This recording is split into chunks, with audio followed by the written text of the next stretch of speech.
গতকালের খেলায় একটা জিনিস কিন্তু অ্যাচিভ হয়েছে। আল্লাহ সুবহানাহু ওয়া তাআলা তাদের মাধ্যমে দেখিয়ে দিয়েছে যে কিভাবে দুর্নীতির শুরু হয়েছিল ৭৮ সালে ছিয়াশি এবং প্লান্টিতে গত ওয়ার্ল্ড কাপে মেসির বিশ্বকাপ জয়। আহ, আমি ব্রাজিলের সাপোর্ট করি। আজকের দিনটা একটু মনে আছে, অনেকেই হয়তো বা 7 আপ বলবে, বলুক, অসুবিধা নেই। এই দিনে ব্রাজিল আহ, বিধ্বস্ত হয়েছিল জার্মানির সাথে আজকের এই দিনটায়। এবং দেখুন, ব্রাজিল কিন্তু তার ঘরের মাঠে বিধ্বস্ত হয়েছিল। একটু পিছনে তাকান, যারা এখনকার প্রায় 16-17 বছর বয়স, ওরা কিন্তু বলতে পারবে না। এই কিছুদিন আগের কথা।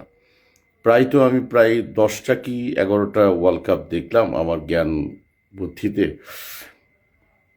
তারা কিন্তু কোনো ধরনের কনস্পেসি, কোনো রেফারিং, তারপরে খেলার কোনো কিছুতে কোনো কথা হয়নি, বিধ্বস্ত হয়েছিল। এবং 2011 সালেও আহ, কি বলে, আর্জেন্টিনা বিধ্বস্ত হয়েছিল এর চেয়ে ভয়াবহভাবে। অবশ্য 2011 নাকি আরও আগে হয়তোবা। যাই হোক, সালগুলি নাইবে আনলাম। আহ, আজকে এই দিনে একটা খালি কথাই বলতে চাই, সেটা হচ্ছে অ্যাচিভটা কি হয়েছে জানেন? আমি আজকে সারাদিনে আর্জেন্টিন যারা ফ্যান তাদেরকে ধিক্কার জানাতে দেখেছি আমি আর্জেন্টিনাকে এবং ফিফাকে। আমরা যারা ব্রাজিল করি, আচ্ছা আমরা তো করলাম, আমাদেরটা অত কাউন্ট হয় না, কিন্তু যারা ডাইহার্ড আর্জেন্টিনার ফ্যান তারা বুঝতে পেরেছে এতদিন পরে এই হেরেও। এবং ফিফার প্রেসিডেন্ট তাকে কাঠগড়ায় দাঁড় করিয়েছে। এটা কিন্তু বিরাট ব্যাপার। এবং মেসির সম্মান কোন জায়গায় থাকবে আমি ঠিক জানি না। CR7 মানে রোনাল্ডো আহ, আর খেলবে না পর্তুগালের জার্সিতে। সরি রোনাল্ডো, তাকে খুব স্বাগতম জানিয়েছে সুন্দরভাবে। আর মেসির আহ, এইভাবে পতন হবে, তাকে একটা সময় গিয়ে হয়তোবা ম্যারাডোনার মতো মেসিও হয়তোবা আজ থেকে 5, 7, 10 বছর পরে যেরকম ম্যারাডোনা স্বীকার করেছিল যে হাত দিয়ে গোল দিয়েছে, ড্রাগসের জন্য সে সাসপেন্ড হয়েছিল, এরকম মেসিও হয়তোবা এরকম গোপন কথাগুলি বলবে। দেখুন, ব্রাজিল গত খেলায় যে হেরেছে, প্রায় 5 থেকে 6টা চান্স পেয়েছে, গোল পেয়েছে একটা, প্লান্টি মিস করেছে। অ্যান্ড্রিক ফ্রি নেট পাওয়ার পরও কিন্তু গোল দিতে পারেনি। ওকে, তাদের যে অন্যায় করেছে সেটা শাস্তি পেয়েছে, কোনো কথা হয়নি। কিন্তু আর্জেন্টিনার শুধুই মানে কথা কথা কথা। আমি মেসির কিন্তু ভীষণ ফ্যান, আমি আগেই বলে রাখি। মেসি হচ্ছে, যদি পৃথিবীর মধ্যে 5জনকে কাউন্ট করি তার মধ্যে মেসি একজন, 3জনকে কাউন্ট করি তার মধ্যে মেসি একজন।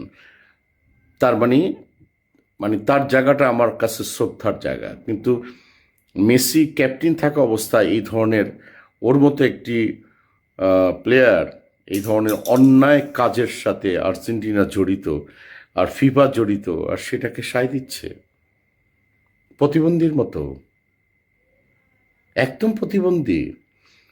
দেখুন, আজকে আর্জেন্টিনার যারা ফ্যান, আজকে আমার এক ব্রাদার আছে, সিও, উনি কিন্তু কোনো পোস্ট করেনি আর্জেন্টিনার হয়ে।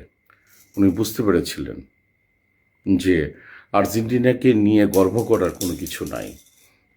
আমি আজকে নির্লজ্জ বলেছি, মানে যারা এটাকে প্রতিবাদ করছে না, আহ, তাদেরকে, মুসলিমে কয়েকজন মানুষকে আমি নির্লজ্জ বলেছি, আর্জেন্টিনার কয়েকজনকে, সবাইকে না। আমার এত ভূতে কিলাই নেই যে আমি সবাইকে বলবো। এবং দেখুন, আর্জেন্টিনা এখনো টিকে আছে, তারপরেও তার ফ্যানের সংখ্যা দিনকে দিন কমে যাচ্ছে। ব্রাজিল নাই, কিন্তু বাড়ছে, এবং অন্য টিমের সংখ্যাটাও বাড়ছে। মুসলমানের কথা আসছেন, আমি অ্যাজ এ মুসলিম হিসাবে মিশরকে সাপোর্ট করি। আবার বলে যে খেলাধুলায় ইসলামকে টানার কি দরকার, হ্যাং না ত্যাং না। ডেফিনেটলি ধর্মকে আমার টানতেই হবে, আমি মুসলিম। আর ধর্মটাই না যদি কোকোকোলারে বিসর্জন দেন, তাহলে ফুটবলের বেলা এটা আসবেন না কেন? হ্যাঁ, যদি ইসরায়েলের জার্সি, ইসরায়েলের পতাকা যদি আর্জেন্টিনার ফ্যানের কাছে থাকে, তাহলে আনবেন না কেন? খালি কোকোকোলা নিয়ে বাংলাদেশে মাতবরি মারাইবেন? হ্যাঁ, ঠিক না? এটা তো হয় না। হ্যাঁ, তো সব জায়গায় ধর্মের বহিঃপ্রকাশটা রাখতে হবে। বিতর্কিত। আর আরেকটা পিছনে যাই, আমি যদি ভুল না করি একটি নাম বলি, ফিফার প্রেসিডেন্ট ছিলেন হ্যাভেল্যান্স। আমি নামটা বোধহয় কারেক্ট বলেছি, না হলে ক্ষমা ক্ষমা করবে। হ্যাভেল্যান্স ব্রাজিলের দীর্ঘদিনের ফিফার প্রেসিডেন্ট ছিলেন। তার আমলেও কিন্তু ব্রাজিল চ্যাম্পিয়ন হয়েছে, কিন্তু দুর্নীতি হয়নি। এবং পৃথিবী সাকসেস একজন মানে ফিফা প্রেসিডেন্টকে স্বাগতম জানিয়েছিলেন ব্রাজিলের। আর কোণঠাসা করা হয়েছে এশিয়াকে, কোণঠাসা করা হয়েছে মানে আফ্রিকাকে। একটা সময় আমার কথা শুনে রাখুন, যে একটা সময় দেখবেন এই ফিফা দুই ভাগে বিভক্ত হয়ে যাবে, ল্যাটিন আমেরিকা এবং ইউরোপ। তখন কি করবেন? খুব সময় আসছে সামনে, ঠিক আছে? খুব সময় আসছে। আল্লাহ যা করেন মঙ্গলের জন্য করেন। ভালো থাকবেন সবাই। এবং আমি একজন মানুষ হয়ে কথা বলছি, আমি একজন মুসলিম হয়ে কথা বলছি, আমি একজন সচেতন হয়ে কথা বলছি, আমি একজন ফুটবলের ফ্যান হয়ে কথা বলছি, আমি একজন প্রাক্তন ফুটবলার হয়ে কথা বলছি। ধন্যবাদ, থ্যাংক ইউ।